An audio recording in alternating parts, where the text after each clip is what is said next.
यही हो रही है अपने खारघर में? बहुत तेज हवा बहुत चल जोर रही से है। हो रही है, हाँ, हाँ। बहुत जोर से हो रही है। बहुत तेज हमारे हवा यहाँ चल रही रोड है। कॉलिंग बहुत तेज है।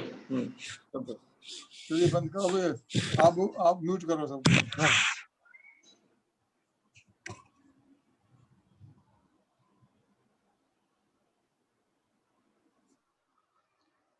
ओम नमः सिद्धेभ्यः, जय श्री ओम नमः सिद्धेभ्यः, जय श्री ओम नमः सिद्धेभ्यः।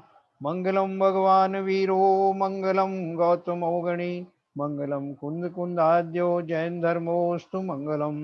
सर्वमंगल मांगल्यम सर्व कल्याण कारकम प्रधानम सर्वधर्माणां जैनम जयतु शासनम। जैनम जयतु शासनम, जैनम जयतु शासनम। तो कल हम लोग जो पढ़ रहे थे भेद विज्ञान के ऊपर हमारा डिस्कशन चल रहा था, तो वो टॉपिक मैं अभी बाद में लूंगा फिर से। इसमें जो थोड़ा सा बचा है इसको अपन कंप्लीट करेंगे और फिर पूरी चर्चा एक साथ करेंगे। तो पेज नंबर 395 पे मंगलाचरण, इसका शाब्दिक अर्थ है मम यानी पाप, प्लस गल यानी गलावें, प्लस आचरण। पाप रूपी मल को गलाने अथवा सुख या पुण्य की प्राप्ति हेतु अरहंत का गुणगान मंगलाचरण है। कार्य के प्रारंभ में मंगल हेतु तथा कार्य की निर्विघ्न समाप्ति हेतु जिनेंद्र भगवान की स्तुति स्वरूप श्लोक व छंद पढ़ना मंगलाचरण है। देखो इसमें जो बात लिखी है, व्यवहार में तो अपन इतना समझ करके छोड़ देते हैं कि साहब हर एक शास्त्र का जब भी अपन कुछ शुरुआत करें तो मंगलाचरण पढ़ना चाहिए, वो अच्छा रहता है। लेकिन उसके पीछे वास्तव में मैकेनिज्म क्या है, उसका जो वास्तविक कारण क्या है? तो देखो इसमें क्या लिखा है, कार्य के प्रारंभ में, हाँ उसने लिखा है पाप रूपी मल को गलाने अथवा सुख या पुण्य की प्राप्ति हेतु अरहंत का गुणगान मंगलाचरण है। और कार्य के प्रारंभ में मंगल हेतु तथा कार्य की निर्विघ्न समाप्ति हेतु जिनेंद्र भगवान की स्तुति स्वरूप श्लोक व छंद पढ़ना मंगलाचरण है। इसके पीछे दो तीन कारण है। पहला कारण तो यह है कि जब मैं किसी शास्त्र को शुरू करने जाता हूँ तो एक जो है एक वातावरण जो है उसका निर्माण होता है, पवित्र वातावरण का निर्माण होता है, जिसमें कि मैं इस विशेष ग्रंथ विशेष की चर्चा करने वाला हूँ। तो एक वातावरण जो आसपास बन जाता है, गांधीर्य आ जाता है, एक तो उसकी स्थापना होती है। दूसरा क्या होता है कि जब जिनेंद्र देव की जो है भक्ति पूर्वक हम हाथ जोड़ करके और उनका गुणगान करते हैं, तो उस अवस्था में हमारे भावों में निर्मलता आती है, भावों का कंसंट्रेशन बनता है, और उसके कारण जो है वो, अगर आपके कुछ कर्म ऐसे हैं जो विघ्न आदि उत्पन्न कर सकते हैं, सब कहते हैं कि शास्त्रों का श्रवण करने में, पढ़ने में, स्वाध्याय आदि करने में सबसे ज्यादा उपसर्ग होने की संभावना होती है, विघ्न होने की। तो उस समय अगर आपके और सभी जितने जीव बैठे हैं उन सबका ही जो है इस तरह के कर्मों का उदय हो सकता है, अंतराय कर्म का उदय हो सकता है, पढ़ने वालों का, सुनने वालों का, सभी का। तो इस जब उनके जिनेंद्र देव की जो अर्चना की जाती है, गुणगान किए जाते हैं, तो आपके अगर कोई ऐसी रुकावटें अंतराय कर्म आदि के माध्यम से आने वाली हैं तो वो भी टल जाती हैं, पहली बात। दूसरा क्या है कि कोई वहां पर अगर लोकल कोई व्यंतर देव आदि हों जो उपसर्ग आदि कर सकते हैं, तो जब हमारे इस तरह के भक्ति के परिणाम होते हैं तो उनकी बाधाएं भी दूर होने में सहायता मिलती है। और तीसरा मैंने आपको बताया है कि जो हम शास्त्र पढ़ने जा रहे हैं उसकी एक भूमिका के रूप में उनका एक अच्छे वातावरण का निर्माण होता है।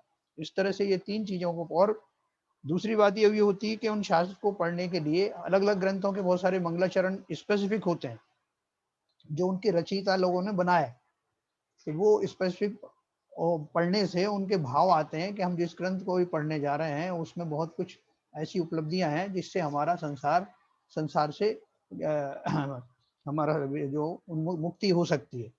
तो उस अपेक्षा से मंगलाचरण का जो है वो तीन चार कारण मेरे समझ में आए हैं, और बाद में फिर आपसे चर्चा करेंगे तो और भी लोग बता सकते हैं इसको। तो इसका शाब्दिक अर्थ ये हो गया। और इस तरह से निर्विघ्न समाप्ति, जब हम विधान वगैरह भी करते हैं तब भी हम जो है इस तरह से जो बहुत सारे जो है चारों दिशाओं में अपना जो पुष्प विक्षेपण करते हैं, बहुत सारे मंत्रों के द्वारा जो है उन सबसे जो है को इन्फॉर्म करते हैं जो आसपास व्यंतर देव आदि होते हैं कि हम ये साधना करने जा रहे हैं, जिससे किसी तरह का कोई व्यवधान ना आए। तो ये उसका पीछे कारण है। फिर है मुमुक्षु। देखो मुमुक्षु किसे कहते हैं? मोक्ष की इच्छा करने वाले भव्य जीव मुमुक्षु कहलाते हैं। समय सार में निर्ग्रंथ मुनियों को मुमुक्षु कहा गया है। देखो ये मुमुक्षु शब्द का अर्थ क्या है कि जो जीव मोक्ष जाने की अभिलाषा रखते हैं और जो अपना उपक्रम उसी कारण से कर रहे हैं कि उन्हें मुक्त होना है, उन सब जीवों को, उन भव्य जीवों को मुमुक्षु कहते हैं। लेकिन वो कुछ दोष के कारण कुछ लोगों ने कहा कि जो भी आत्मा की चर्चा मात्र करें वो सब मुमुक्षु हैं। ये भी एक अर्थ में ये भी ठीक है, लेकिन कुछ लोगों ने क्या किया कि वो सब सोनगढ़ वाले हैं वो मुमुक्षु हैं, तो क्योंकि उनकी आत्मा है, हमारी आत्मा नहीं, हमारी तो आत्मा, हम आत्मा के बिना है क्या?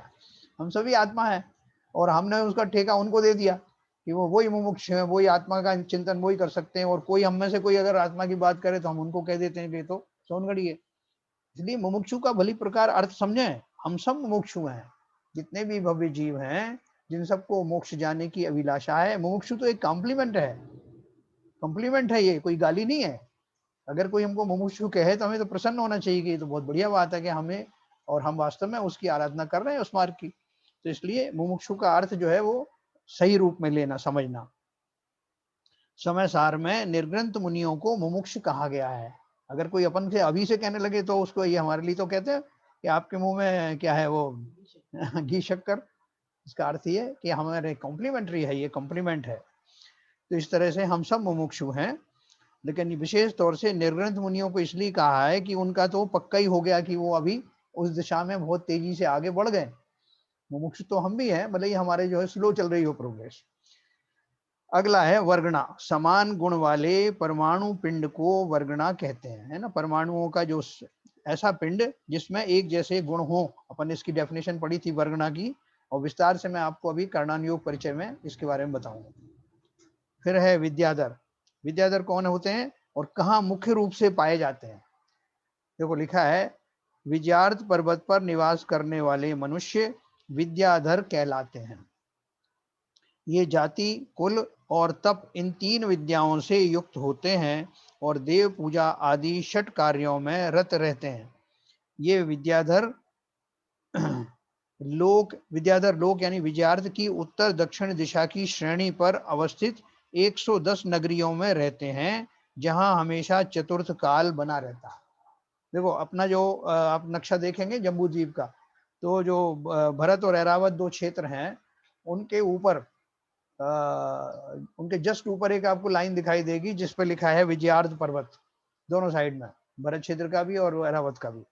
उसके उस विजयार्थ पर्वत की उत्तर दक्षिण दिशा में एक भाग है, वहाँ 110 नगरियां, विशेष रूप से वहाँ विद्याधर रहते हैं, उनका निवास रहता है। और वो तरह तरह की विद्याएं को साधते रहते हैं। उस साधना करने के लिए तपस्या की जाती है और अच्छी भली प्रकार तपस्याएं की जाती हैं। तो वो उनसे वहां पर उनको वहां वैसा विद्याधरों का ही बोलबाला रहता है। लेकिन अपवाद रूप से जो भरत क्षेत्र के आर्यखंड आदि में भी बहुत सारे जीव हैं, वो विद्या की साधना करते हैं। जैसे रावण थे, रावण तो यही आर्यखंड में ही थे ना, और आर्यखंड में उन्होंने जो है विशेष विद्याएं साधना की थी। ऐसे बहुत सारे विद्याधर थे उस समय में। ये प्रद्युम्न कुमार का जो है हरण करके ले गए थे, एक विद्याधर ले गया था, ऐसे बहुत सारी घटनाएं। तो देखो सबसे बड़ी बात क्या है कि ये विद्याधरों में गजब का कंसंट्रेशन पावर होता है, बहुत गजब का धैर्य होता है। मैंने आपको बताया था कि जब रावण ने विद्या सिद्ध की थी, बहुरूपणी विद्या, उनको लगा कि ये जो शुरू में तो लगा कि रामचंद्र आदि जो है ये साधारण व्यक्ति हैं, इनसे तो आराम से जीता जा सकता है। लेकिन जब उनको दिन पे दिन ऐसा लगने लगा कि इनसे आसानी से पार नहीं पाया जा सकता, उनकी अपनी विद्याओं का भी उन्होंने इस्तेमाल किया था जो उनके पास थी। जब उनसे नहीं हुआ तो उन्होंने विशेष विद्या, बहुरूपणी विद्या सिद्ध करने के लिए वो शांतिनाथ भगवान के शरण में गए, मंदिर में कहीं बैठ करके उन्होंने गुप्त स्थान में वो तपस्या सिद्ध करने की कोशिश की। तो मैंने आपको बताया कि ये बात जो है लक्ष्मण जी को पता लगी। अब युद्ध के माहौल में तो लोग सब जब साम दाम दंड भेद सब करते हैं ना, तो लक्ष्मण जी ने उनकी तपस्या भंग करने की बहुत कोशिश की, बहुत जबरदस्त कोशिश की। और इधर से इनकी सहायता के लिए कुछ व्यंतर देव आए रावण की सहायता के लिए, और लक्ष्मण जी ने कुछ जो है अपनी मायामयी जो है वो सेना भिजवाई, तो उनमें आपस में लड़ाई हुई, ऐसा जैन रामायण में लिखा है। और यहाँ तक किया कि इन्होंने अपनी माया से नकली मंदोदरी बना करके रावण के सामने उनको घसीटा, जिससे इनका ध्यान भंग हो जाए, विद्या सिद्ध ना हो। बहुत कुछ किया, लेकिन रावण में गजब का धैर्य था और उन्होंने बिल्कुल अपना जरा भी उससे डिगे नहीं। इस कारण अंत में उनको वो विद्या सिद्ध हुई और खूब जय जयकार हुआ और विद्या सिद्ध करके फिर वो युद्ध भूमि में आए थे। तो मेरा कहने का अर्थ खाली इतना है कि विद्या साधने वालों में जो साहस और जो धैर्य होता है, उसी जाति का अगर वो धैर्य और साहस रावण जिन मार्ग में लगाते तो अवश्य ही उनका जो है वो श्रेणी आरोहण हो जाता। हम लोग सब जो है अपनी शक्ति को ना पहचान करके उसका अपव्यय कर रहे हैं, दूसरी चीजों में इतने ज्यादा आसक्त होकर के उसमें लग रहे हैं। अगर उस शक्ति को हम संजो करके उस धैर्य को इस मार्ग पर लगाएं तो हमारी मुक्ति बहुत शीघ्र हो जाए, है ना। विद्याओं को साधने में कोई वो बड़ी बात नहीं है, सब भौतिक चीजों के लिए करते हैं, आकाशगामी विद्या भी लोग सिद्ध करते हैं, लेकिन असली विद्या वो वही है जो 64वीं रिद्धि है, उसी की साधना करने की जो विद्या है, जो आत्मानुभव वाली जो विद्या है, वही सार्थक है। अब 32 नंबर पे है शल्य। शल्य का अर्थ पीड़ा देने वाली वस्तु है। जैसे पैर में पत्थर चुभ जाने से पीड़ा होती है, वह शल्य है। इसी प्रकार शरीर और मन संबंधी पीड़ा का कारण कर्मोदय जनित विकार या दोष भी शल्य है। ये कांटे की भांति निरंतर पीड़ा देते हैं। इसके 3 भेद हैं, माया, निदान और मिथ्यात। आपने इसके बारे में नहीं पढ़ा होगा, ये शल्य के बारे में आपको आगे बताऊंगा। शल्य यहाँ इतना ही संक्षेप में समझ लीजिए। शल्य का अर्थ पीड़ा देने वाली वस्तु है। जैसे पैर में पत्थर चुभ जाने से पीड़ा होती है, वह शल्य है ना। कोई फांस लग जाए तो उसकी भी शल्य रहती है, कोई चिंता लग जाए आपको, वही शल्य कहते हैं। कि जो मेन रूप से अपन जो है, जो मानसिक जो चिंता है, किसी की फिक्र लग जाती है, उसको अपन शल्य कहते हैं। अपन भरत जी के लिए कहते हैं कि उनको, बाहुबली जी को शल्य लग गई थी कि वो ये मैं भरत की भूमि पर खड़ा हूँ, है ना। वो शल्य का अपन उस तरह से जानते हैं शल्य को, इसलिए लिखा उन्होंने। इसी प्रकार शरीर और मन संबंधी पीड़ा का कारण कर्मोदय जनित विकार या दोष भी शल्य है। जो सालती है ना, उसे वो कहते हैं शल्य कहते हैं। अब देखो अपने यहाँ लिखा ना दयानंद राय जी ने, फांस तनक सी तन में साले, चाह लंगोटी की दुख भाले। तो उन्होंने क्या लिखा, एक छोटी सी लंगोट की भी शल्य की लंगोटी कहीं टूट ना जाए, फट ना जाए, मैली ना हो जाए, कोई ले ना जाए, यही शल्य जो है आपको आत्म साधना में बहुत बड़ी बाधा उत्पन्न कर देता है। तो इसलिए उन्होंने उसकी एक एग्जाम्पल दी है कि छोटे सा भी परिग्रह अगर है तो उसकी शल्य आपको मुक्ति मार्ग में बढ़ने नहीं देगी। तो इस तरह से उन्होंने शल्य का वर्णन किया है। हमारे मुंह में एक तिनका अंदर आ जाता है तो जब तक वो निकल नहीं जाता तब तक जीव घूमती रहती है वहां। तो उसी तरह की शल्य हमारे सारे जीवन में लगी रहती है, और वो शल्य जो है हमारी मूर्खता के कारण, अज्ञान के कारण वास्तव में हम उन्हें शल्य मानते हैं। जैसे भली प्रकार भेद विज्ञान हो जाता है, शरीर आदियों से निवृत्ति जिनको बिल्कुल सामने दिखाई देती है, उन लोगों को इस तरह की जो शल्य की के प्रसंग उपस्थित नहीं होते। तो अभी अपन फिर से पढ़ेंगे वेद विज्ञान, तो उसमें इसका भी अपन चर्चा करेंगे। फिर देखिए 33 नंबर पे है श्री। श्री का अर्थ लक्ष्मी होता है। यह 2 प्रकार की होती है, अंतरंग व बाह्य।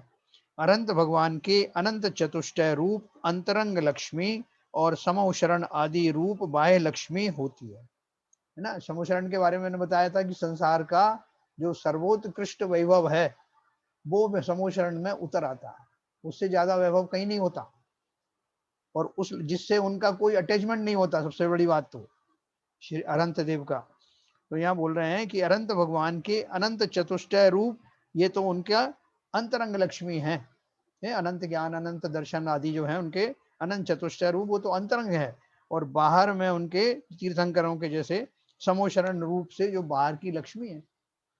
हम सब जीवों के दोनों ही तरह की लक्ष्मी है, लेकिन हमारी लक्ष्मी कैसी है, अभी आधी अधूरी है। बाहर की भी लक्ष्मी इतनी उत्कृष्ट नहीं है, और अंदर की तो अभी बहुत, अभी अभी थोड़ा सा उसमें अंकुरित होना शुरू हुआ है, ऐसा समझ लीजिए।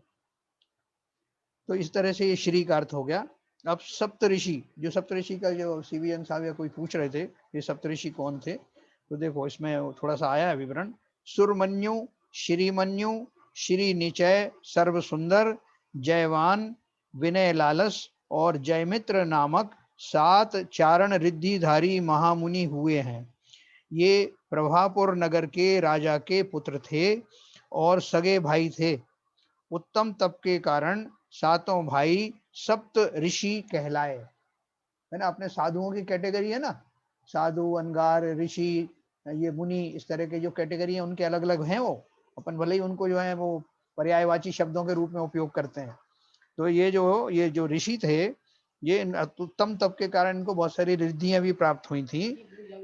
हाँ, और इसलिए उनकी पूजन है हमारे यहाँ जिनवाणी में।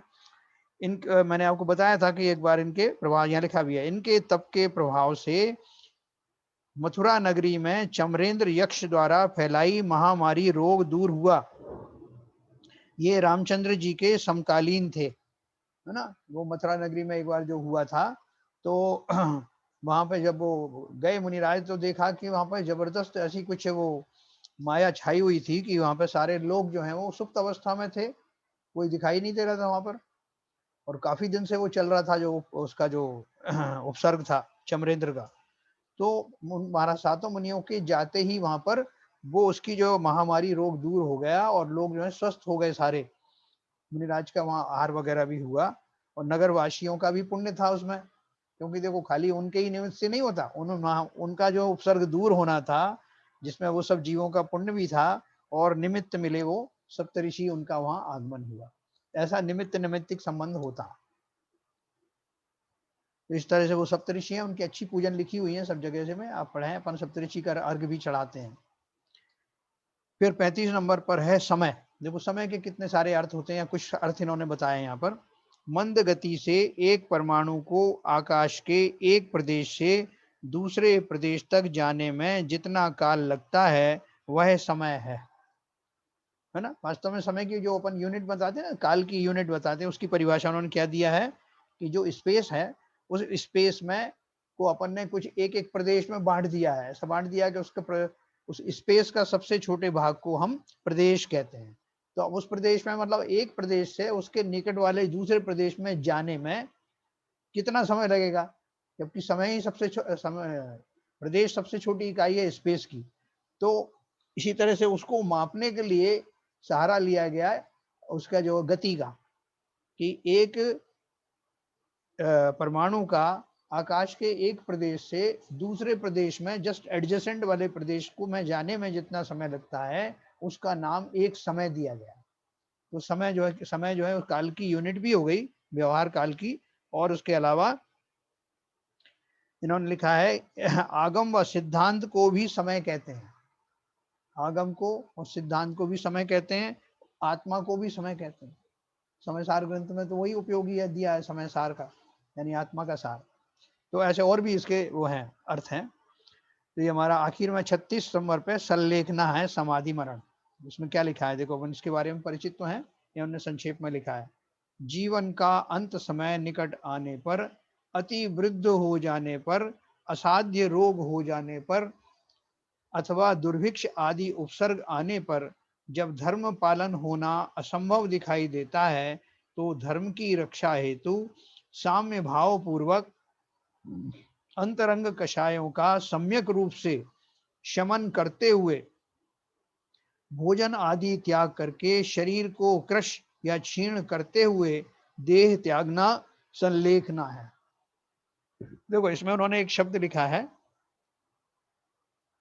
शरीर को कृश करते हुए देह त्यागना संलेखना है ना। तो ये क्यों लिखा है? वास्तव में जो संलेखना का अर्थ क्या, शरीर को कृश करना है।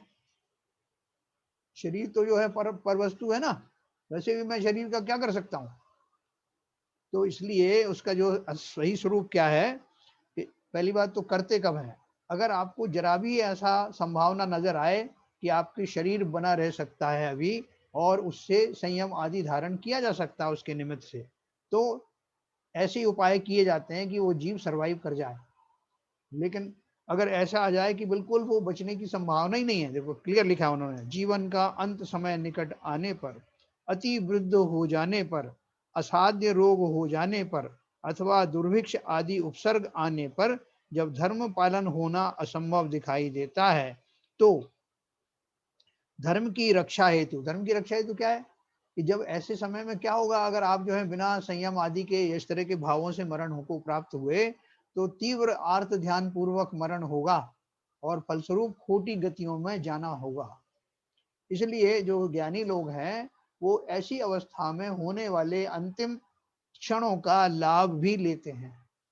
उन क्षणों में मैं तो बेसुध ना हो जाऊं, जागृत रहूं और संयम आदि धारण करके ही इस शरीर को त्यागूं, जिससे मुझे मोह राग द्वेष आदि की उत्पत्ति ना हो। क्योंकि मरण की घटना बहुत विचित्र होती है। उस समय अच्छे अच्छे लोगों का धैर्य जवाब दे जाता है, उस समय उनके जो है आर्थ परिणाम होने लगते हैं। तो इसलिए उन्होंने बोला कि अंतरंग कसायों का सम्यक रूप से शमन करते हुए, मतलब ऐसी चिंतन करते हुए, 12 भावना आदि भाते हुए कि शरीर मेरा नहीं है, ऐसा जो है अपना भेद विज्ञान पूर्वक, ये ऐसा सम्यक पूर्वक करना है, शरीर को छोड़ना है। और फिर उन्होंने जो लिखा है कि भोजन आदि त्याग कर दिया, वो भी कर दिया। तो वो किस लिए त्याग किया? शरीर को क्रश करते हैं, मतलब शरीर को क्रश करने का भाव नहीं रहता। शरीर अपने आप क्रश हो जाता है, अलग बात है। भाव क्या है? भाव तो मुझे अपनी इच्छाओं को क्रश करना है, मोह आदि को क्रश करना है, शरीर में जुड़ा होने वाली मेरा जो जितना तीव्र मोह था उसका शमन करना है। तो ये सब जब क्रियाएं जब करोगे, तो शरीर से जब मोह कम हो जाएगा, तो काय का भोजन, किसके लिए भोजन? तो वो सब चीजें छूटने लगती हैं, इच्छाओं का शमन हो जाता है। तो निमित्त नैमित्तिक संबंध के अनुसार शरीर भी कृश होने लगता है। ये अपने आप होता है। वो ये भाव लेके नहीं चलते कि शरीर क्रश हो जाए, मुझे तो अपनी इच्छाओं के, शरीर को क्या क्रश, मैं क्या करूंगा, मैं क्या शरीर का पोषण करूंगा, वो परद्रव्य है। मैं तो अपना काम कर सकता हूँ, अपनी इच्छाओं का शमन, अपने जो है वेद विज्ञान पूर्वक जो अपना जो आस्था है आत्मा में, वो करूंगा। शरीर अपने आप करता रहेगा जो करना है, लेकिन फलतः शरीर भी कृश होता है, वो अपनी बात है। इसे समाधि मरण भी कहते हैं। शरीर एवं अंतरंग कषायों को कृश करना ही उत्तम संलेखना है। संलेखना आत्महत्या नहीं है, क्योंकि आत्महत्या निराशा व तीव्र मानसिक असंतुलन में राग द्वेष भय और मोह आदि से युक्त होकर की जाती है, जबकि संलेखना ज्ञान पूर्वक व परम उत्साह से प्रमाद रहित समभाव धारण करके की जाती है। संलेखना मुख्य रूप से दिगंबर साधुओं द्वारा ही की जाती है, किंतु गौण रूप से अन्य वृत्ति मनुष्यों, देवों तथा तिर्यंचों के द्वारा भी की जाती है। इन्होंने मुख्य रूप से कहा, उसका अर्थ ये है कि मतलब जितना तीव्र अंतरंग परिणामों के साथ में दिगंबर साधु कर पाते हैं, उतना जो है दूसरे नहीं कर पाते। हालांकि सब कोई क्लेम कर सकता है कि नहीं ऐसा आपने क्यों कहा, लेकिन इसमें जो जो उन्होंने बोला है, वो इस अपेक्षा से बोला है। जो निर्ग्रंथ साधु होते हैं, निर्ग्रंथ साधु की जो संलेखना होती है, उसमें उनके जो भाव बनते हैं वो उच्च कोटि के बनते हैं, इस अपेक्षा से बात कही। वैसे तो देखो अपना जो जो महावीर स्वामी का जो जीव था, जब सिंह की पर्याय में था, तो उसको जब उस ज्ञान हो गया, तो उसने व्रत आदि किए और ये संलेखना पूर्वक देह त्यागी। ऐसे कितने तिर्यंच हुए जिन्होंने संलेखना पूर्वक देह को त्यागा, मनुष्य भी बहुत सारे हुए हैं। तो अब हम पढ़ते हैं लास्ट वाला, संध्या।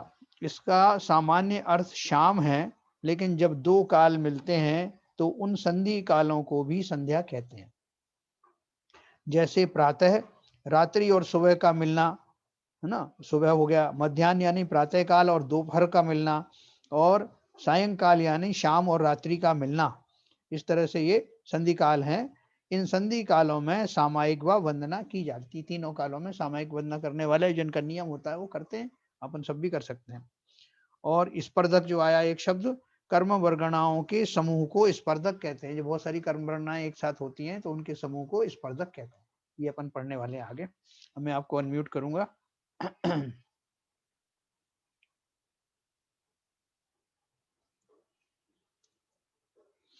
हाँ सर जैन साहब, जी। क्वेश्चन है। ये शल्य के अंदर हाँ उसके आपने 3 भेद बताए, हाँ माया, निदान और मिथ्या। हाँ हाँ तो मतलब जिस तरह का आपने इसको विवेचन किया, जी। उसमें तो जितने भी राग द्वेष कसाय मोह जितने भी वो हैं, हाँ वो सभी शल्य में आना चाहिए।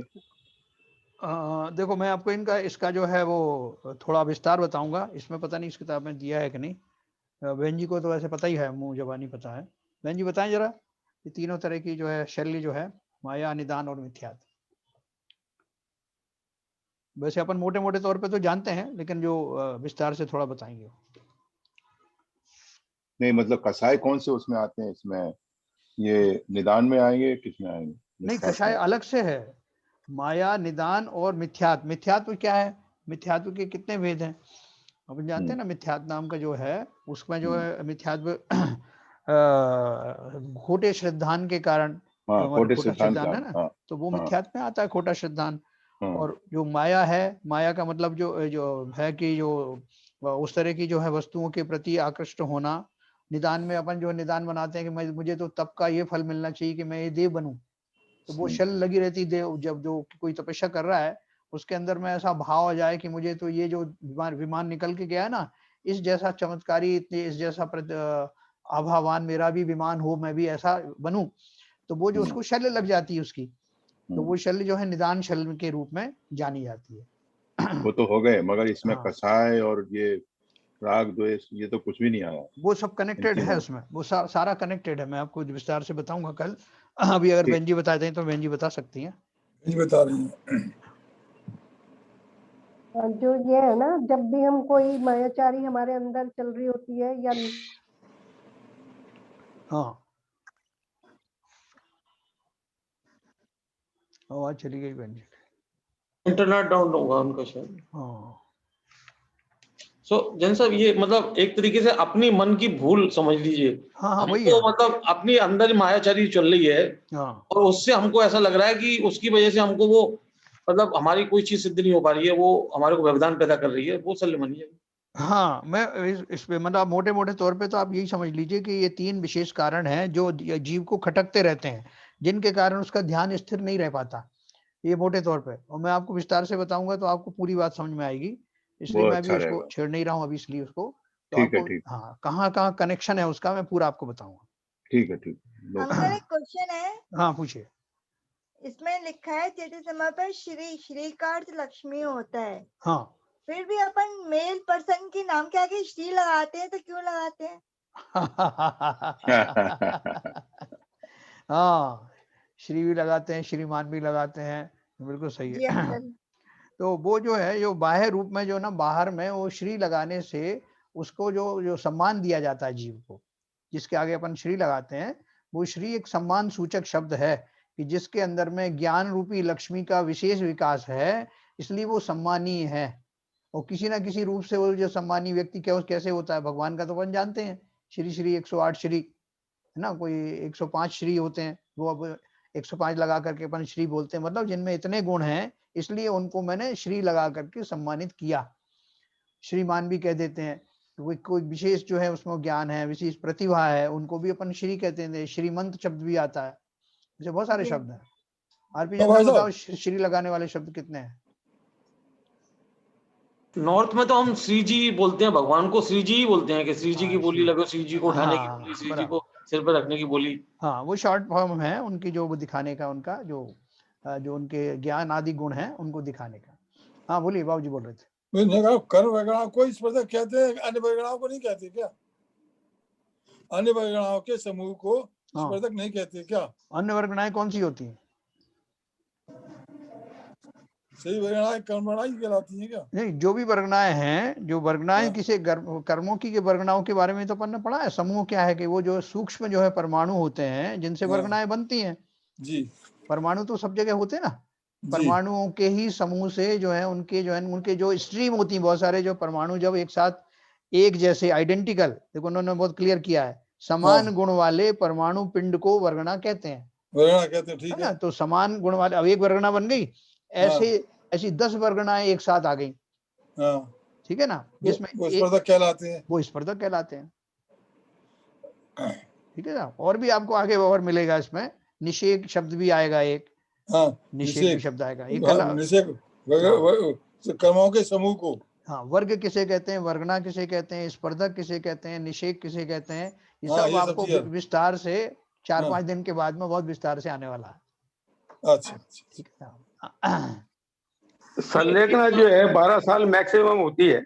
जी, ये महाराजों को देखा है, ये शुरू में पहले तो फ्रूट्स पे चलते हैं, फिर उस पे पानी और उसके छाछ पे चलते हैं, फिर पानी पे चलते हैं, हाँ फिर बिल्कुल छोड़ देते हैं, इस तरह के इसका उसका क्रम है। हाँ 12 साल तक मैक्सिमम जो है 12 साल का पीरियड होता है संलेखना का, कि जिनको जीवों को ये लगने लगे कि जो मेरा तो जो है अंत आने ही वाला है और मैं अब संयम आदि धारण नहीं कर पा रहा हूँ इस शरीर से, तो वो जो है 12 साल पहले से इस तरह के नियम शुरू कर देते हैं और उन नियमों को पालन करते हुए जब उनको समय आएगा वो तो तभी आएगा, लेकिन 12 साल तक का उसमें लिमिट है, वो तब से उतने पहले से वो जो अपनी प्रणाली चालू कर देते हैं, रसों का त्याग करना, इस तरह की जो है भोजन के प्रति आसक्ति कम करना, और उसको साधना करने लग जाते हैं वो। सन्मति सागर महाराज जी का काफी साल चला, 7-8 साल चला उनका शायद संलेखना। हाँ हाँ हाँ हाँ हाँ बराबर। और किसी का कोई प्रश्न हो इस बारे में? सर तो एक क्वेश्चन और है सर, हाँ। साहब की हाँ। जैसे दूसरे योग में जैसे बोलते हैं कुंडलिनी को जागृत करते हैं, जब अपन ध्यान वगैरह लगा के कुंडलिनी को जागृत करके हाँ अपने शरीर को स्वस्थ बनाने के लिए और बहुत सारी मतलब अपने शरीर को मतलब हाँ बराबर पुष्ट बनाने के लिए। कंसंट्रेट करने के लिए, हाँ तो वो कर्म भगना ही एक तरीके से हो गई जो अपनी कुंडलिनी बोलते हैं उसको, देखो ऐसा है, जो योग में बोला जाता है ये मैं सब। आपको बताता हूँ। ज्ञानार्णव नाम का ग्रंथ है एक, आचार्य शुभ चंद्र सागर ने लिखा है, शुभ चंद्राचार्य जी ने लिखा है, जिसका मैंने बीच बीच में जिक्र भी आपको किया। उसमें उन्होंने न केवल ध्यान के ऊपर बहुत विस्तार से वर्णन किया है, बल्कि उन्होंने प्राणायाम का भी वर्णन किया है।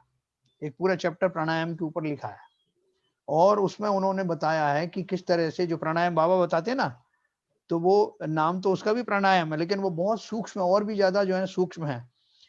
और ये लिखा है, उसका वर्णन करने के बाद पढ़ोगे तो आपको बहुत ताज्जुब होगा कि बोलते हैं इस प्राणायाम को करने के पश्चात आप अपने शरीर को इतना सूक्ष्म कर सकते हैं कि एक पतली ट्यूब होती है ना, ट्यूब, उसके अंदर में आपके प्राण प्रविष्ट हो सकते हैं, जीव प्रविष्ट हो सकता है उसमें। उन्होंने उसका बारे में वर्णन किया बहुत विस्तार से। प्राण के तो शरीर, है शरीर सहित, हाँ शरीर शरीर सहित, सहित वही प्राण शरीर के ही होते हैं ना, आत्मा के नहीं नहीं, वो होते। तो ठीक है, प्राण तो मतलब हाँ तो वो उसके अंदर में जा सकता है इतना लघु बन करके। तो वो इतना सब लिखने के बाद अपन को बड़ा रोमांच आता है, ये तो बड़ा अच्छा विद्या है कि हमें इतना छोटा भी बन सकता हूँ, मैं इतने ये सब विद्याएं सिद्ध करके और भी बहुत कुछ कर सकता हूँ। फिर उन्होंने लास्ट में उसमें एक लाइन लिखी है कि इतना उपक्रम करने के बाद, इतना परिश्रम करने के बाद में अगर आपने ये सिद्धि प्राप्त भी कर ली तो क्या कर लोगे। ये उन्होंने लिखा है, पहले पूरी विद्या बताई है कि कैसे कर सकते हैं, फिर उन्होंने लिखा है कि इससे आपको कोई आध्यात्मिक क्षेत्र में कोई लाभ होने वाला नहीं। इसका अर्थ क्या है कि जीव के अंदर में इतनी शक्ति है कि वो अपने उपयोग को अगर इतना कंसंट्रेट कर दे तो यहाँ तक की विद्याएं आदि भी वो साध सकता है। ये कुंडलिनी आदि साधना क्या होती है, कुंडलिनी साधना वगैरह आप देखोगे तो उसमें मन का विशेष उसमें वो उपक्रम होता है। कुंडलिनी तो जो शारीरिक पार्ट है, लेकिन असली तो है उपयोग। उस उपयोग के द्वारा शरीर को जब साधा जाता है, मन और शरीर दोनों एक दूसरे के निमित्त नैमित्तिक होते हैं। तो जब मेरे मन के द्वारा, मन तो आत्मा का पार्ट है ना, भाव मन, जब मेरे मन के द्वारा वो साध करके शरीर को ऐसा निमित्त प्रदान किया जाता है कि उसमें वो सारी शक्तियां, शरीर की भी अपनी शक्ति है ना, क्रियावती शक्ति, वो शक्ति उसके अंदर में विशेष रूप से कंसंट्रेट हो जाए। ऐसा सिग्नल मेरे भाव मन के द्वारा जब जाता है तो शरीर की अवस्थाएं उसके हिसाब से ऐसी हो जाती हैं कि उनमें विशेष रूप का जो है चेतना उत्पन्न होती है। उसी को कुंडलिनी जागरण कहते हैं। तो ऐसी अवस्था जो है, जो मुख्य रूप से आत्मा के आत्मबल से ही आती है, ऐसी शक्ति को प्राप्त करके जीव बहुत सारी लौकिक उपलब्धियां भी प्राप्त कर सकता है।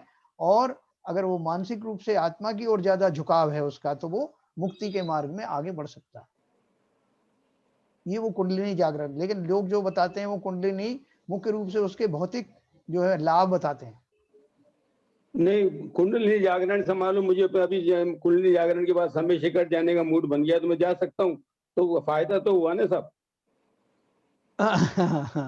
देखो ऐसा है कि आपका जो है सिर्फ समय शिखर जी जाने का ही भाव है क्या, अगर उतनी आपकी नहीं, मान मेहनत लो से। कोई भी तीर्थ में जा सकता हूँ, किसी भी सुनो, तीर्थ में जा सकता हूँ। मैं वही बोल रहा हूँ कि अगर आपको किसी जगह पे जाने पे आपको 1,00,000 रुपया 1 घंटे के मिलते हैं, और दूसरी जगह पे आप जाओ और वहां पे आपको 1 करोड़ रुपए मिलता है, तो आप कौन सी जगह जाना पसंद करोगे? नहीं आर्थिक क्यों छोड़ दीजिए आप, तो नहीं, मतलब मैं आर्थिक के मामले से समझा रहा हूँ हाँ तो आपको। 1 करोड़ पे जाएंगे वो तो निश्चित है। हाँ, तो उसी तरह से आपका जो तीर्थ जाने का जो भाव है और वो जितनी मेहनत से आप रिद्धि ये प्राप्त करके जाओगे, उसकी अपेक्षा अगर आपने इतना ध्यान इसमें लगा दिया, तो आपका वंदना का भाव ही चला जाएगा। फिर स्व की वंदना उत्पन्न हो जाएगी। ये मैं बता रहा हूँ आपको। जब हम इतना ही करने जा रहे हैं, तो फिर छोटी-मोटी चीज़ क्यों चाहत करें? ऐसा। हाँ, और कोई कुछ पूछ रहे थे? कुंडली का आपको समझ में आया वो अपने शैलेंद्र जी? तो ऐसा भी बोलते हैं कि जो लोग इतना तप करते हैं और जो सूक्ष्म शरीर जैसा, तो वो लोग जो जैसे उस क्षेत्र में जो भी लोग हैं उनके साथ कनेक्ट भी हो जाते हैं। जैसे जैसे कोई भी महाराज हैं और वो योग कर रहे हैं और हाँ। दूसरे महाराज कहीं उसी क्षेत्र में आ रहे हैं, वो भी योग कर रहे हैं, तो हाँ। आपस में एक दूसरे को कनेक्ट भी कर लेते हैं वो लोग। हाँ, वो तो देखो अभी भी करते हैं बहुत सारी, जो रेकी विद्या है और दूसरा जो है टेलीपैथी विद्या है, बहुत सारी जो आज के समय में चल रही हैं। आपने सुना होगा इनका नाम। आप जो है जो रेकी जो अगर से आप एनर्जी ट्रांसमिट कर सकते हैं, आज भी यहाँ बैठे-बैठे आप जो आपका कोई स्वजन है, कोई दुखी है, उसको बीमार होती है, है सर। तो आप रेकी से अपने एनर्जी उनको ट्रांसफर कर सकते हो। आज यस। भी वो विद्याएँ हैं। टेलीपैथी है, टेलीपैथी को आप बहुत स्ट्रॉन्ग कर दोगे, जिस समय आप जो सोचोगे, ठीक उसी समय सिग्नल पहुँच जाएगा आपके रिश्तेदारों के पास कि आपको कुछ परेशानी है। वो आपका मैसेज आया, उनका मैसेज आ जाएगा। ये सारी विद्याएँ तो अभी भी हैं। लेकिन क्या है, हम इन विद्याओं का उपयोग क्या इन भौतिक चीज़ों की प्राप्ति में लगाना चाहते हैं या उससे ऊपर जाना चाहते हैं? पारलौकिक हैं। ये रिद्धियाँ सब देखो, विद्याएँ कैसे सिद्ध होती हैं? विद्याओं की साधना कैसे होती है? उस मन का ही तो है सारा उपक्रम, कि मन को कंसंट्रेट करके विशेष प्रकार के भावों से जब मैं उनसे जुड़ता हूँ, तो वो रिद्धियाँ या विद्याएँ प्राप्त हो जाती हैं। तो ये भी जो प्राणायाम वगैरह जो मैंने आपको बताया, जिसमें इस तरह की रिद्धियाँ मिलती हैं, वो वही तो है, मन का ही प्रयोग है। तो देखो अपन ये भेद विज्ञान के बारे में कल पढ़ रहे थे, तो भेद विज्ञान के बारे में सब लोगों को मालूम पड़ा होगा। छोटी सी बात मैं आपको और बताता हूँ इसमें, कि देखो भेद विज्ञान के द्वारा जो आत्मा का उन्होंने लिखा था ना, अपने अनुभव से स्व व पर के भेद को जानना भेद विज्ञान है। Page number 395। स्व से अभिप्राय स्वयं की आत्मा है और पर से अभिप्राय पर पदार्थ अर्थात धन दौलत कारखाने आदि हैं। अपन बात कर रहे थे कि ये जो है इसको प्रैक्टिकली हम कैसे अपना सकते हैं आज की डेट में, जबकि हमको अभी श्रद्धा हमारी खोटी है।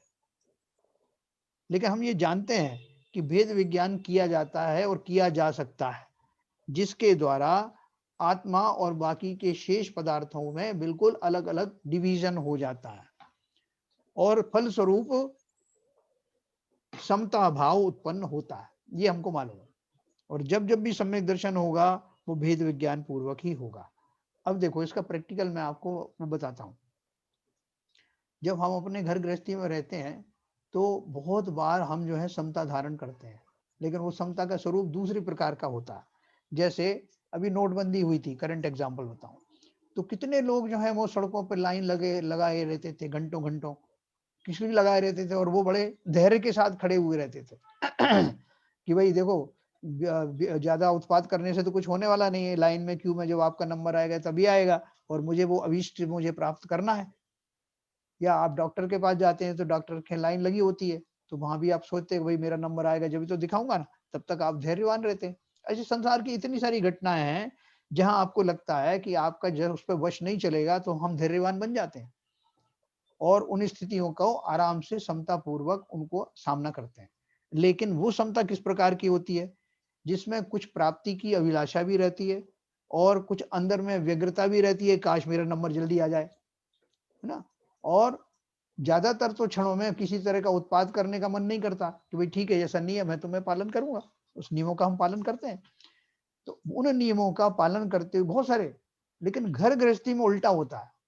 देखो बॉस आपको डांट भी देता है तो अपन धैर्य रखते हैं, क्योंकि ये मालूम है कि इससे नुकसान हो जाएगा अगर मैंने गुस्सा किया तो। बहुत सारी जगह हम चुप रहते हैं। सेठ और मुनीम के जगह पे देखो, सेठ अगर डांट देता तब भी मुनीम कुछ नहीं कहता, उसे तनख्वाह चाहिए ना। तो वहां हमारे जहां जहां स्वार्थ सत्य हैं, वहां वहां हम उस जाति की जो जो क्या बोलते हैं धैर्यवान उस अपेक्षा से बने रहते हैं। उस अपेक्षा की समता हमको रहती है और तुरंत ही उसी समता का अभाव हमको परिवार में देखने को मिलता है। जहां परिवार में जो पति है वो सोचता है कि जो है मेरा यहाँ पे आधिपत्य है, मेरे अनुसार चलता है, तो वहां वो पत्नी और बच्चों को उनकी जरा सी भी कोई चीज को सहन नहीं करेगा। उसको लगेगा कि इनको जो है तुरंत मैं डांट दूं या तुरंत ये कुछ कर दूं। क्यों? क्योंकि वहां उसको अपना नुकसान होता हुआ नहीं दिखाई देता, बल्कि ना डांटे तो लगता है कि नुकसान हो जाएगा।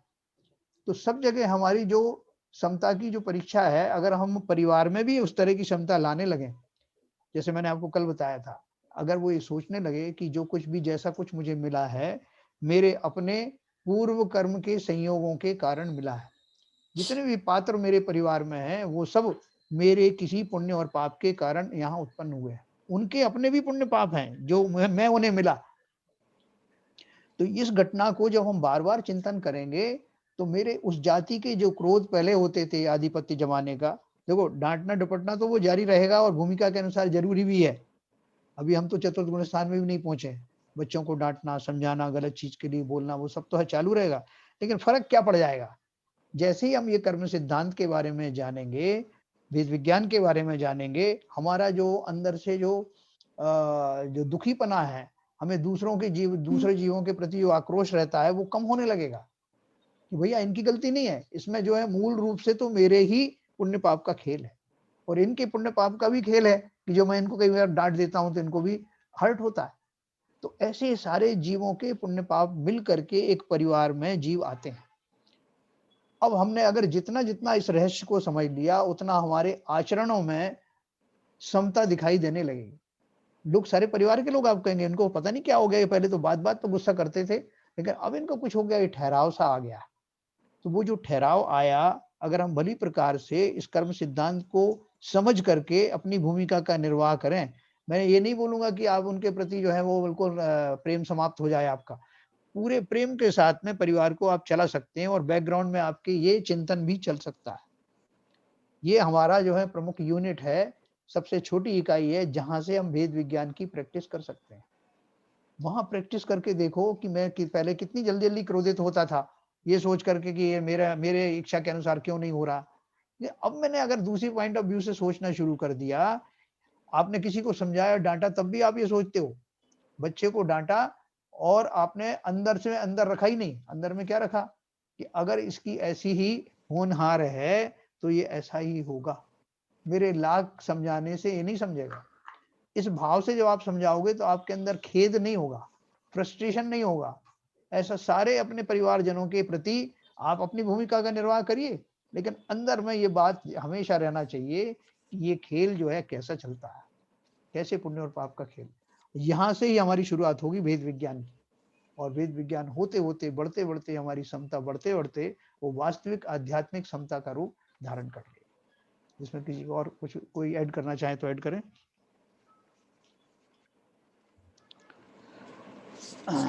तो मेरा इसमें हाँ, ये कहना था कि आप ये बात तो आपने बहुत अच्छी बोली कि जो घर में पहले तो समता भाव से ही चालू करो, जी, वो एक स्टार्टिंग है। हाँ, लेकिन समता के साथ में थोड़ा त्याग भी करना पड़ेगा, मतलब आपको, क्योंकि सारी जो समता जो है वो सारी की सारी आपकी जो द्रव्य है उससे भी लगी रहती है। तो द्रव्य को भी आप छोड़ेंगे तो थोड़ा आपको, मतलब मेरा कहने का मतलब ये है कि क्योंकि आप द्रव्य की वजह से और फंसते जाते हो घर में। आपके पास में द्रव्य, आपके पास में पैसा है, तो आप सोचते हो कि चलो वहां तीर्थ भी आते हैं, वहां इसको कर लें, दान कर लें, ये वो कर्ता का भाव बना रहता है कभी भी। हाँ, हाँ, तो मेरा कहना मतलब है कि आपको यदि थोड़ा सा इससे निकलना है जैसे, हाँ, हाँ, तो परिवार से भी जैसे आप थोड़ा सा निकलना पड़ेगा। हाँ। तो देखो अपन ने उसमें उसकी बेसिक परिभाषा ही अपन ने पढ़ी थी क्या, पर पदार्थ अर्थात धन दौलत, कारखाने आदि संपत्ति, पुत्र पत्नी, माता पिता आदि परिवारजन और अपने स्वयं के शरीर से राग द्वेष के परिणामों में कमी आना। इसकी प्रैक्टिस कमी आना मैंने क्यों कहा, क्योंकि गृहस्थ जो है उनसे मुक्त तो नहीं हो सकता, लेकिन कमी अवश्य ही ला सकता है। और धीरे धीरे करके इसकी प्रैक्टिस करके एक दिन जो है वो वास्तविक भेद विज्ञान को प्राप्त कर सकता है। क्योंकि इसकी प्रैक्टिस इसलिए जरूरी है कि अभी हम जो वो सम्यक दर्शन की प्राप्ति की चर्चा करेंगे, तो सम्यक दृष्टि जीव ऐसा नहीं है कि वो सड़क पे चलता हुआ सम्यक दृष्टि हो जाता है। उसको विशेष साधनाएं करनी पड़ती हैं। वो साधनाएं कौन सी हैं? मानसिक ज्यादा हैं, शारीरिक कम है। तो मानसिक साधना में जो मैंने आपको कर्म सिद्धांत के बारे में बताया, कर्म सिद्धांत को जान करके, सब निमित्तों के बारे में ज्ञान करके परिवारों की उत्पत्ति कैसे होती है, परिवारजन कैसे एकत्रित होते हैं, कैसे बिछुड़ जाते हैं। जब ये फिलॉसफी हम बार-बार इसका चिंतन करेंगे तो हमको अवश्य ही धैर्य भी आएगा। त्याग जो कह रहे हैं वो त्याग भी आने लगेगा कि किसका माया, किसका पैसा, इतना धन। जैसे अपन देखो कितने-कितने जो हमारे जो बड़े-बड़े जो पॉलिटिशियंस हैं, उनके पास इतना पैसा है कि 7 पीढ़ियाँ खाएँ तो भी खत्म ना हो, तब भी वो हाय-हाय करते रहते हैं।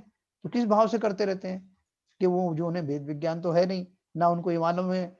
वैसे जानते हैं कि सब कुछ छूट जाने वाला है, लेकिन इतना तीव्र ममत्व का परिणाम पड़ा हुआ है कि ये जानने के बाद भी वो मानने को तैयार नहीं। हम लोग भी सब ऐसे ही थोड़ा मोर और लेस।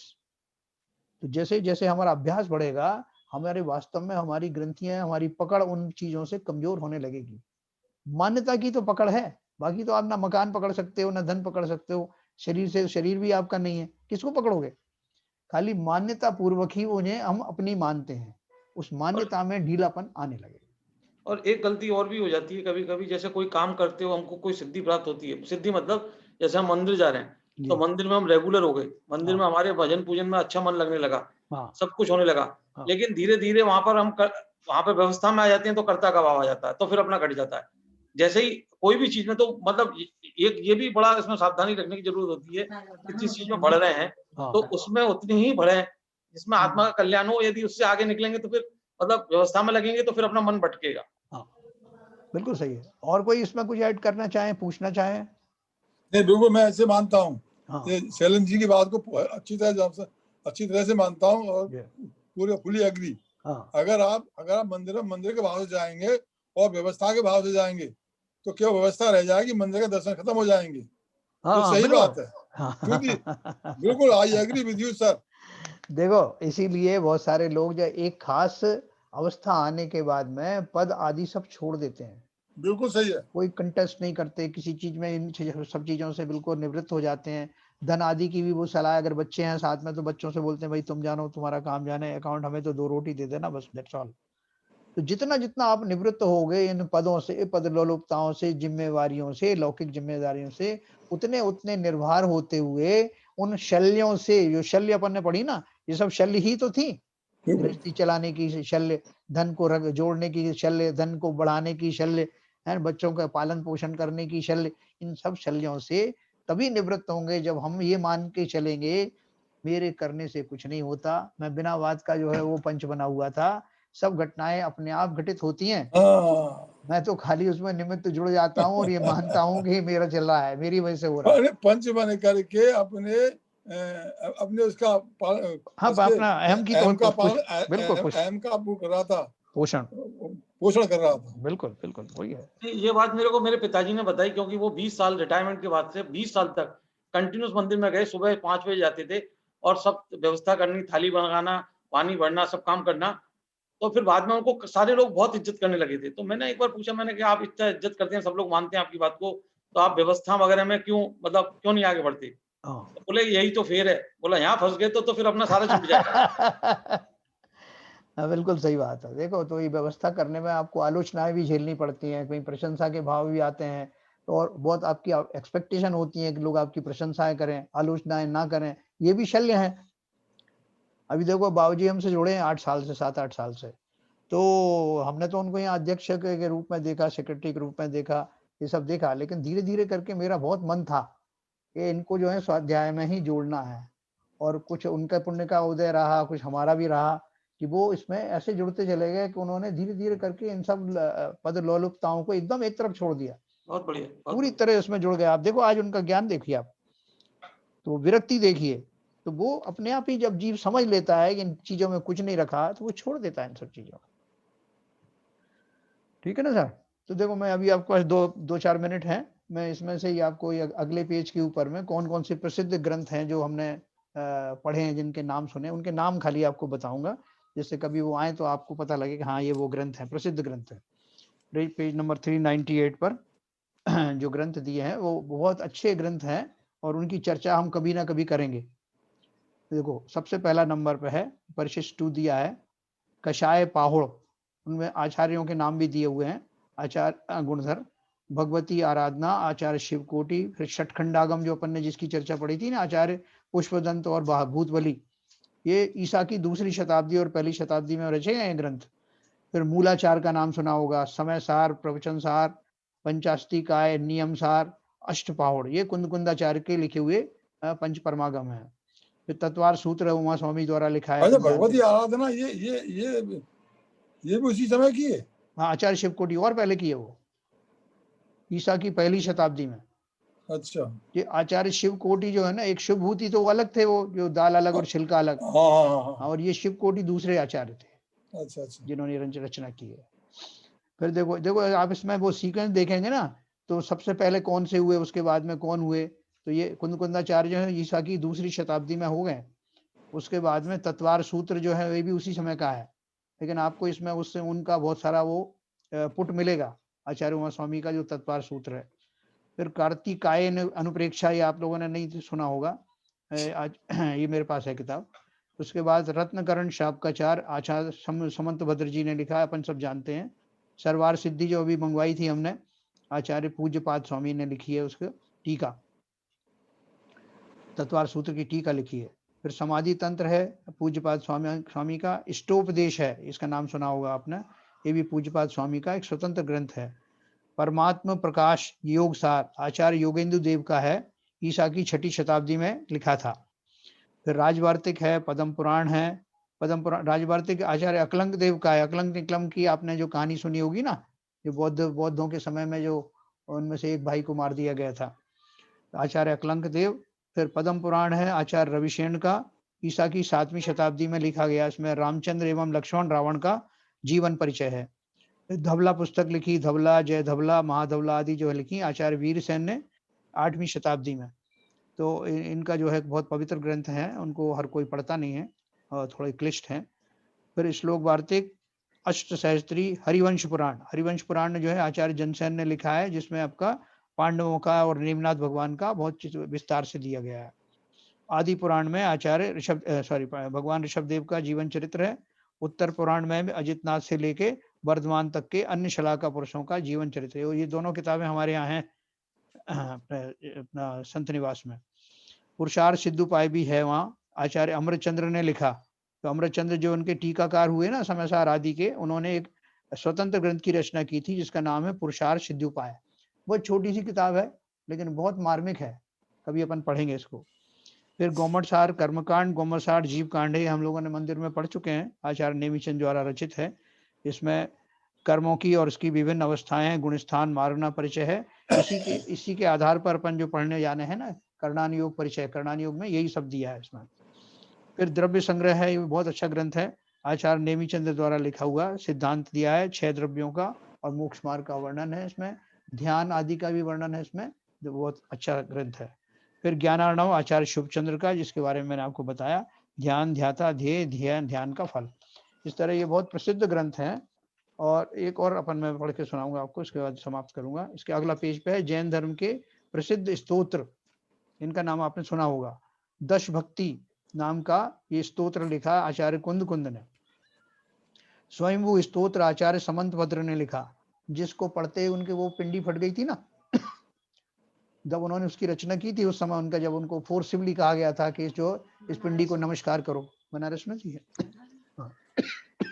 तो वो प्रसिद्ध जो स्तोत्र है वो स्वयंभू स्तोत्र है।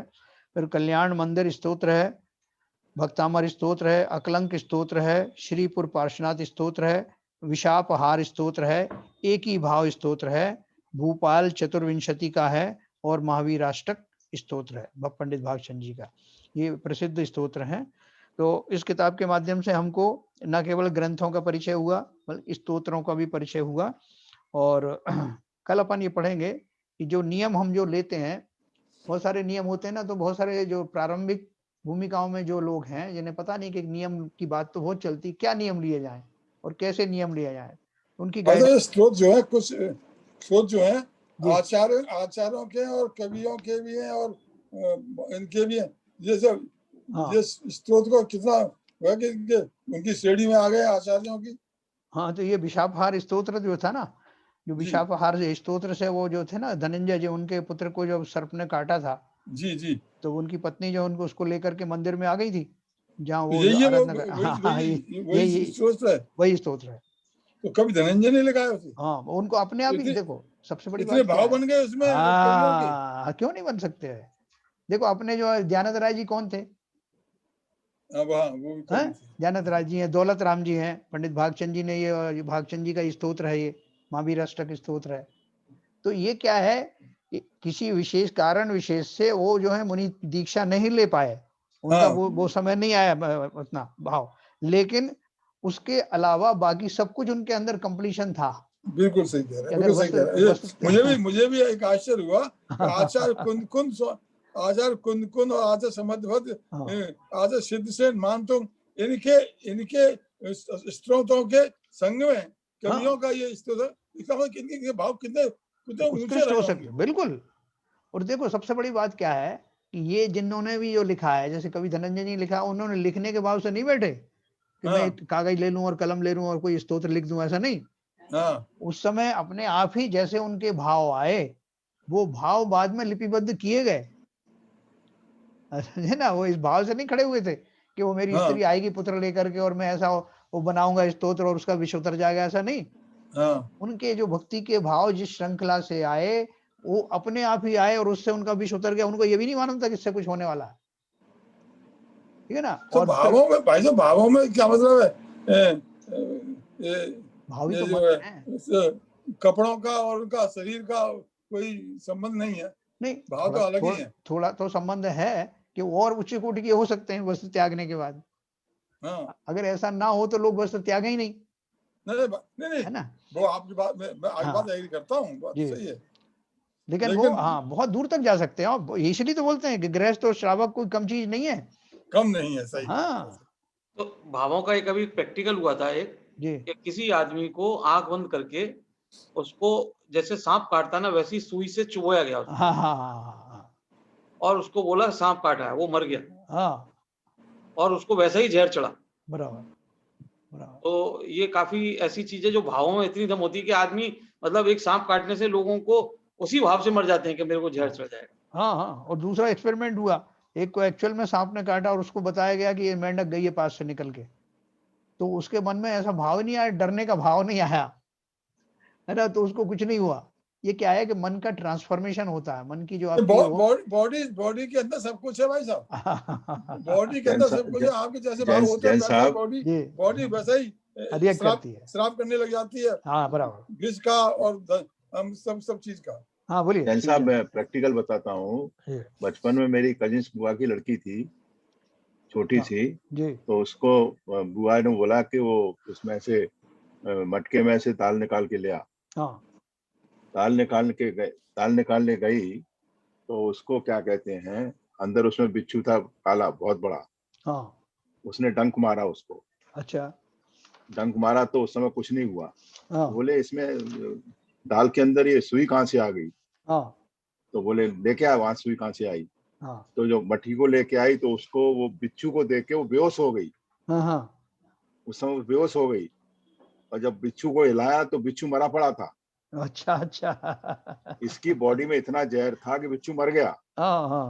मगर उसके शौक से, मतलब जो उसको जो एकदम से शौक लगा ना, उससे वो बेहोश हो गई। पानी डाला, फिर बोले अरे तू तो इतनी वो है, बिच्छू मर गया तो फिर क्यों बेहोश हो रही है? तो ये जो कह रहे हैं ना शैलेंद्र जी, भाव वाली बात, जो भाव में बहुत कुछ हो जाता है। बिल्कुल सही बात, सही बात। तो चलिए कल अपन फिर और चर्चा करेंगे इसके बारे में, जो कुछ और बचा हुआ है, जो शंका आज की रह गई है, वो भी अपन कल एड्रेस करते हैं। जी है। जिनवाणी स्तुति कर नहीं आए, ललित जी नहीं आज है ना, ललित जी सामने बैठे हैं। अरे तो उनको कुछ प्रश्न वगैरह आए नहीं? ऐसा है, आप कंसंट्रेट कर रहे हैं प्रवचनों में। हाँ साहब बोलिए। मिथ्यातम नाश विको ज्ञान के प्रकाश विको अपरभास विको भानु सी बखानी है। छहो द्रव्य जान विको बंध विधि भान विको सो पर पिछान विको परम प्रमाणी है। अनुभव बताए विको जीव के जताए विको काहू न सताए विको भव्य और आनी है। जहाँ तहाँ तार विको पार के उतार विको सुख विस्तार विको यही जिन वाणी है। ये जिनवाणी भारती तो है जपो दिन रैन, जो तेरी शरणा गए सो पावे सुख चैन। जिनवाणी के ज्ञान से सूझे लोकालोक, तो वाणी मस्तक नमो सदा देते हैं धो, सदा देते हैं धो। जिनवाणी माता की जय। नमो।